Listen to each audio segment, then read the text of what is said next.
All right, joining me live from Paris is Dr. Paul Dorfman. He is a member of the Irish Government Radiation Protection Advisory Committee and chair of the Nuclear Consulting Group. Dr. Dorfman, thank you so much for making time for us. Let's start with the nuclear program in Iran. I'd like your understanding of it at this point. How much of what we're seeing right now, heading into now, we'll be approaching the 9th day very soon. Do you feel that has compromised Iran's nuclear ambitions, if not the program? Iran's nuclear program, there's two forms of Iran's nuclear program. One is its civil arm, and one is its military arm. Now, the whole question devolves to enrichment of uranium. Now, civil nuclear plant needs about 3.5, 4.5% enriched uranium as a fuel to power a civil nuclear reactor. To create a bomb, a nuclear bomb, is about 85, 95% enriched uranium. So that Iran had, it was known to have about 300 kilos of enriched to about 60% before the last US attack on Iran. So that its enrichment possibilities, in other words, its potential to have a bomb, was significantly halted. Now, what then happened was that long discussions were being taken place, almost up to the point of the start of bombing. And there was huge compromises being agreed that Iran would dilute its enrichment, that it would not go forward to a bomb, and that all its facilities would be invigilated, would be moderated, would be investigated by the UN nuclear regulatory force, the IAEA. So there seems no apparent real threat that Iran is anywhere near creating a bomb. Understood.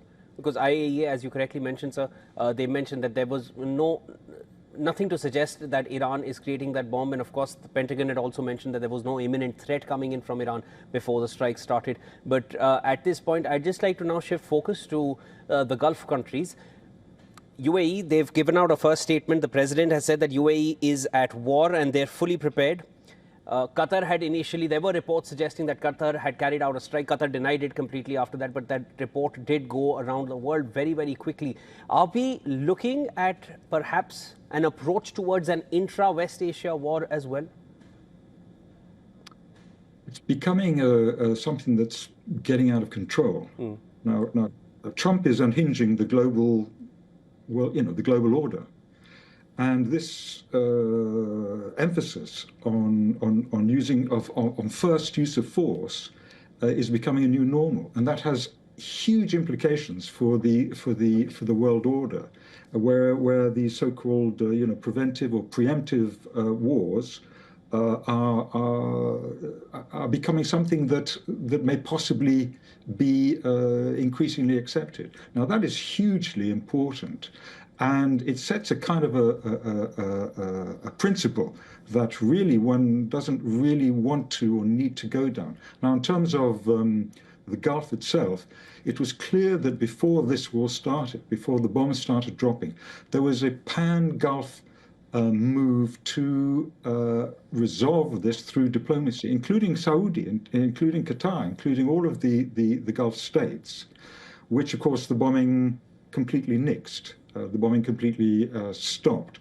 So, as we all know, the problem with war is once it gets started, the problem is it tends to get out of control. Dr. Dorfman, I'd just like to come to the attacks that have taken place on refineries and energy infrastructure, essentially.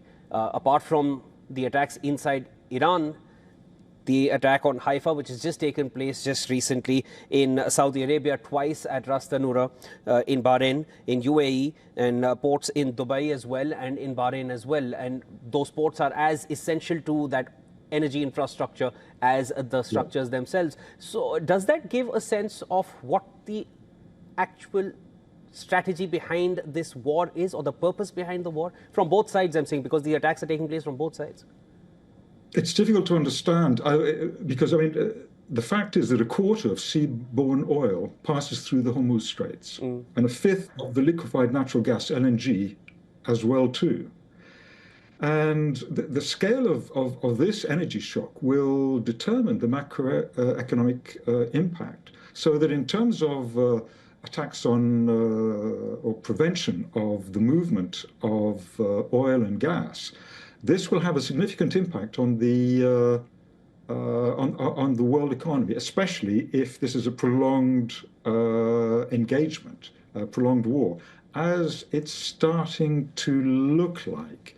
So the idea of some form of oil being a rationale for this war doesn't pan out. In fact, it pans out in the opposite direction.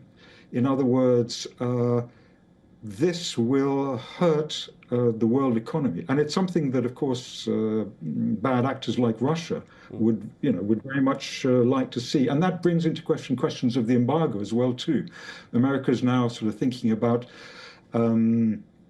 delaying the oil embargo, Russian energy, Russian power. Yes. And